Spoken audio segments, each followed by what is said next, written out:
and that person will write you a ticket. And you may have to show up in court and pay a fine or fix your gutters or make your status in that community correct. That law that that person is enforcing is civil. It is not criminal. If your gutters are hanging down and your lawn is too tall,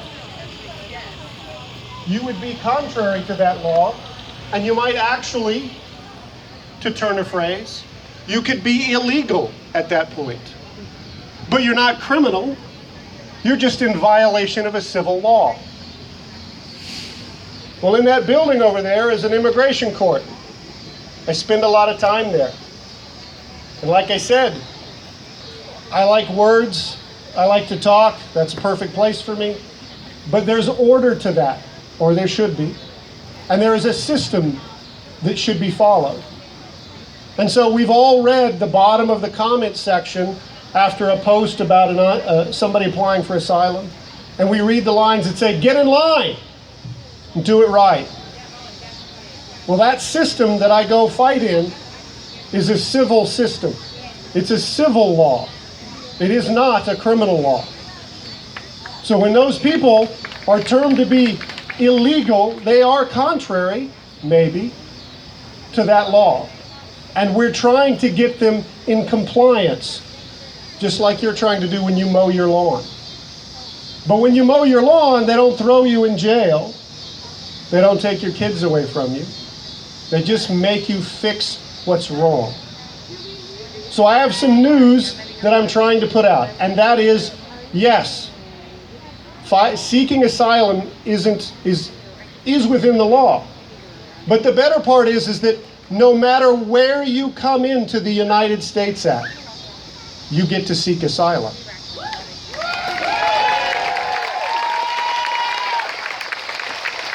Whether you walk through the gate or try to and get metered and set back, or whether you walk around and try and make it across the river holding your child and hope you make it to the other side, you're still lawfully entering the United States to seek asylum.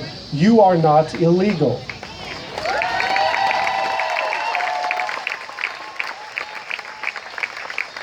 And so when the system tries to paint you that way or lock you up because you are illegal, then the system is broken. And that doesn't work for me, because the system has to have order. It has rules to follow. So my message is that if everybody else has to follow the rules, then so do they.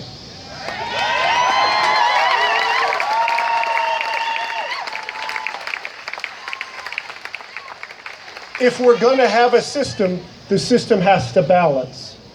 We followed your rules, now follow your own. Don't change them in the middle of the game, because the Attorney General has changed the rules 11 times in this administration.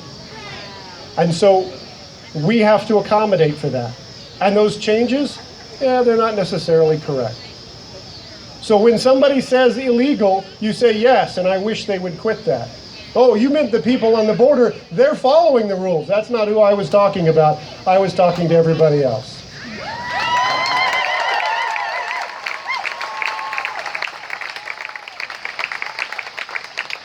So Sunday.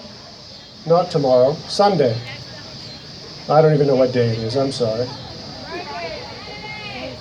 So on Sunday, an army of code enforcement officers is going to wander through our country and try and enforce the code.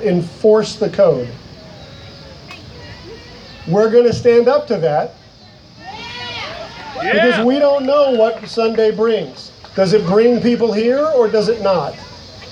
But we have our own army. We have an army of attorneys that have volunteered to use their phones, to use their time, to stand by ready to defend people. And that army stretches from the Mississippi River to the Colorado border, from Nebraska to Oklahoma. We got this.